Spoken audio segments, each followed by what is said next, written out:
यष्टि इस समय एकांश के गुस्से से काफी डर गई थी। वो फौरन दौड़ती हुई उसके रूम के बाहर आ गई। उसने जैसे ही डोर बंद किया तो उसने नोटिस किया कि उसके और श्रेया के बीच वाला रूम उसके लिए तैयार किया गया था, जिसके कंफ्यूजन में वो एकांश के रूम में जाकर सो गई थी। उसे बहुत ज्यादा शर्मिंदगी महसूस हो रही थी अपने इस समय किए हुए ब्लंडर पर कि वो कैसे किसी अनजान इंसान के साथ उसके बिस्तर में सो सकती है। पता नहीं वो क्या सोच रहे होंगे मेरे बारे में। यष्टि ने अपने रूम का दरवाजा खोला और अंदर जाकर देखा तो वहां पर उसका सामान रखा हुआ था। अब तो वो और भी ज्यादा शर्मिंदा महसूस करने लगी।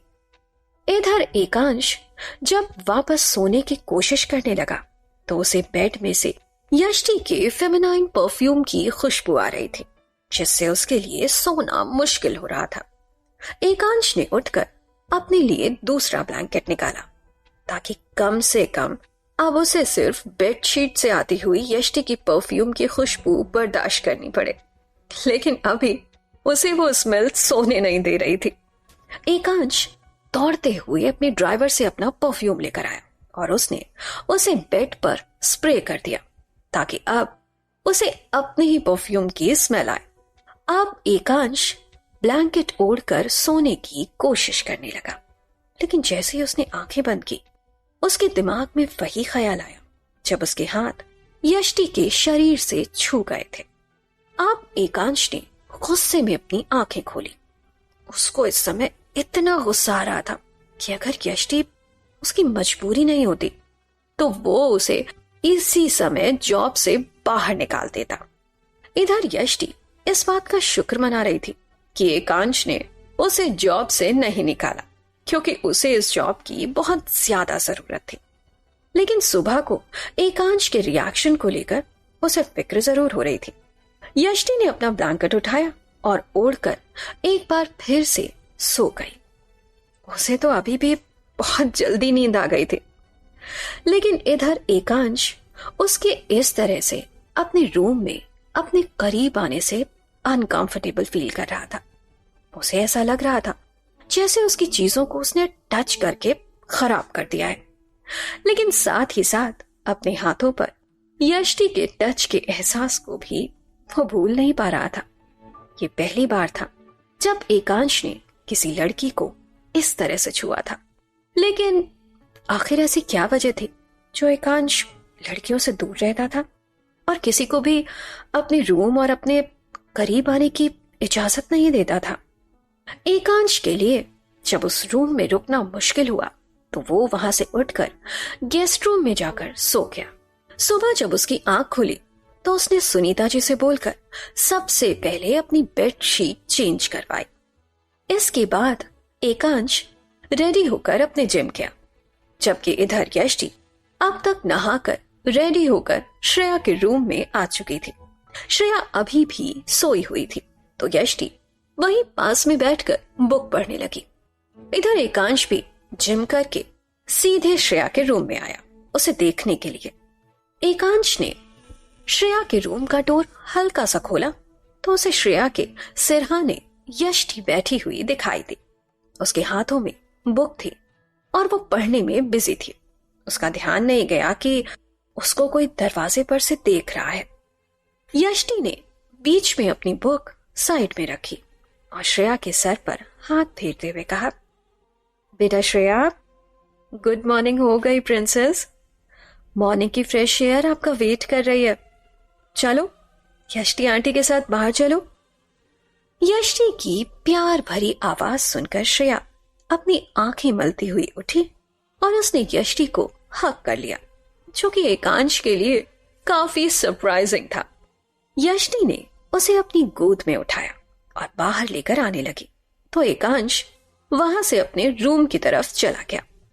यष्टि श्रेया को लेकर सबसे पहले बाहर गार्डन में गई। एकांश अपने रूम में आकर नहा धोकर फ्रेश हो चुका था।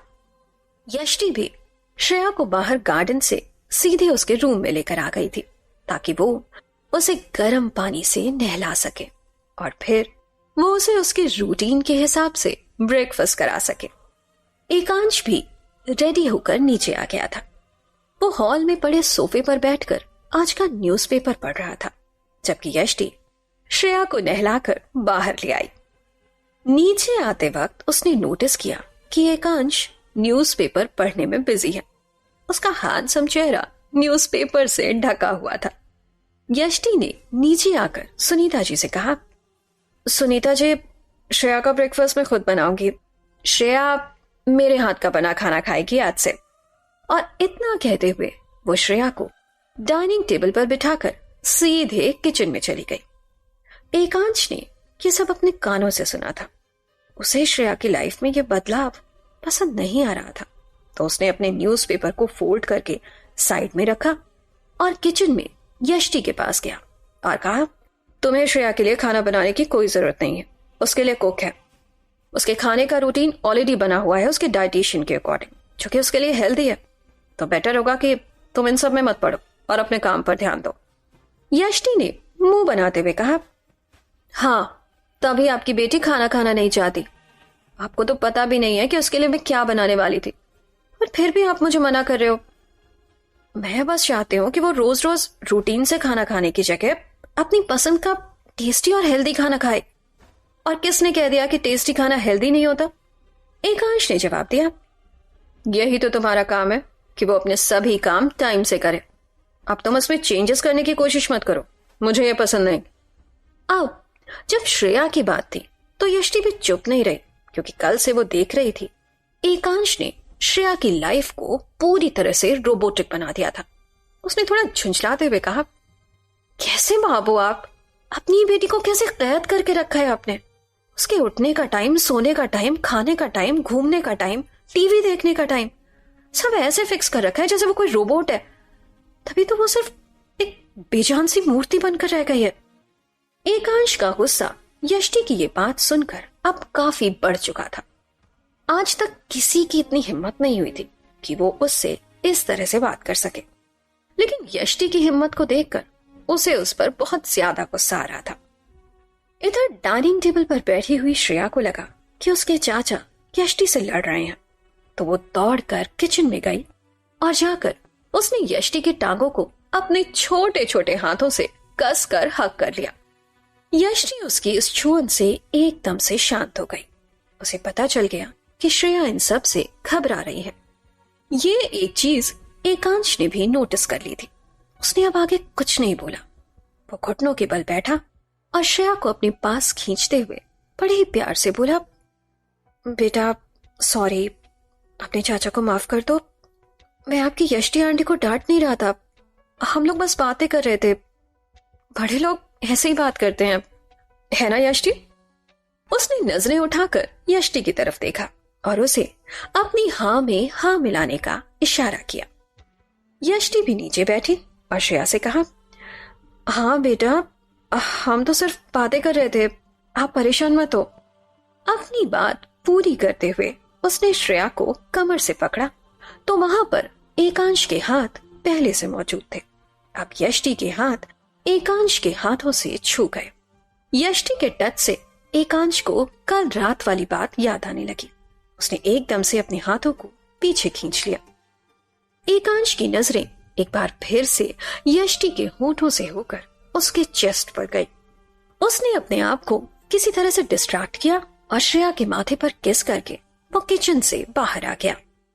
उसने एक बार भी पलटकर नहीं देखा और अपना लैपटॉप बैग उठाकर वहां से जाने के लिए रेडी हो गया।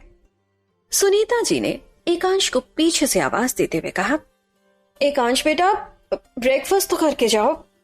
एकांश ने बिना मुड़े जवाब दिया, नहीं सुनीता जी, मेरी एक मीटिंग है तो मैं ऑफिस में ही लंच और ब्रेकफास्ट कर लूंगा। बोलते हुए वो वहां से बाहर चला गया। सुनीता जी को खुद भी यष्टि की बात सही लगी, क्योंकि उन्हें पता था कि श्रेया इसलिए खाना नहीं खाना चाहती क्योंकि उसके लिए डेज के हिसाब से खाना फिक्स था, और जब कोई रोज एक जैसा खाना खाएगा तो उसका बोर होना तो लाजमी है। वैसे तो एकांश खुद अपनी लाइफ में इसी तरह का रूटीन फॉलो करता था, लेकिन वही रूल्स उसने श्रेया के लिए भी बना रखे थे। यष्टि ने आज श्रेया के लिए टेस्टी और हेल्दी ब्रेकफास्ट बनाया, और आज उसे ब्रेकफास्ट कराने के लिए कोई कहानी भी नहीं सुनानी पड़ी। श्रेया ने बहुत ही शौक से वो ब्रेकफास्ट खा लिया। इधर एकांश अपने ऑफिस में आकर अपने केबिन में बैठा और उसने अपने असिस्टेंट को फोन किया। हेलो अनुज, मेरे लिए मेरे रूटीन के हिसाब से ब्रेकफास्ट भिजवाओ मेरे केबिन में। और अपनी बात कहते ही उसने फोन रख दिया। अनुज को पता था कि वो क्या खाता है। अगले कुछ समय में उसके ऑफिस में रखी हुई कॉफी टेबल पर उसके लिए ब्रेकफास्ट लग चुका था।